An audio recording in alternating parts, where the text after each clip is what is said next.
एक महत्वपूर्ण समाधान ये है कि जैसे शहर में ये नियम होते हैं कि शहरी जमीन को कैसे मैनेज किया जाए, कैसे इमारतें बनाई जाएं, उसी तरह एक ऐसा कानून होना चाहिए जो किसानों को आर्थिक प्रोत्साहन देने पर आधारित हो। यानी कि अगर आपके पास एक जमीन है, खेती की जमीन है, तो उसमें कम से कम स्तर का जैविक पदार्थ होना ही चाहिए। 3% को कम से कम स्तर माना जाता है। अगर ये मौजूद न हो तो सूक्ष्म जीव जिंदा नहीं रह पाएंगे।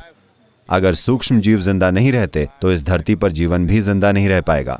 तो हमें कानूनों की जरूरत है, लेकिन आप सजा देने वाले कानून नहीं बना सकते। ये कानून किसानों को आर्थिक प्रोत्साहन देने पर आधारित होने चाहिए। जो किसान अपने खेतों में जैविक सामग्री को 3% तक बढ़ाते हैं, उन्हें पर्याप्त आर्थिक प्रोत्साहन दिए जाने चाहिए। और फिर इंडस्ट्री और बिजनेस एक कार्बन क्रेडिट सिस्टम पर काम कर सकते हैं, जो आर्थिक प्रोत्साहन का दूसरा स्तर होगा। आर्थिक प्रोत्साहन का तीसरा स्तर यह होगा कि अगर भोजन को समृद्ध जैविक सामग्री वाली मिट्टी में उगाया गया है तो उसे एक ज्यादा ऊंचे स्तर का बाजार मिलेगा।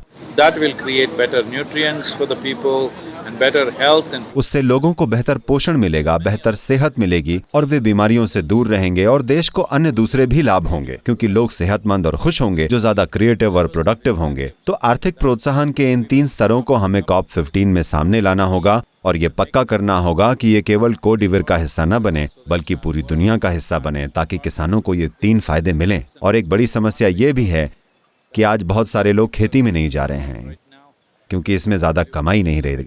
ये महत्वपूर्ण है कि किसान भी कम से कम उतना तो कमाए जितना एक डॉक्टर, इंजीनियर, वकील या कोई और कमाता है, वरना सभी लोग शहरों में चले जाएंगे, कोई भी खेतों पर काम नहीं करेगा। बहुत बहुत महत्वपूर्ण है कि लोग जमीन पर रहें, क्योंकि जमीन ही हमारे जीवन का आधार है।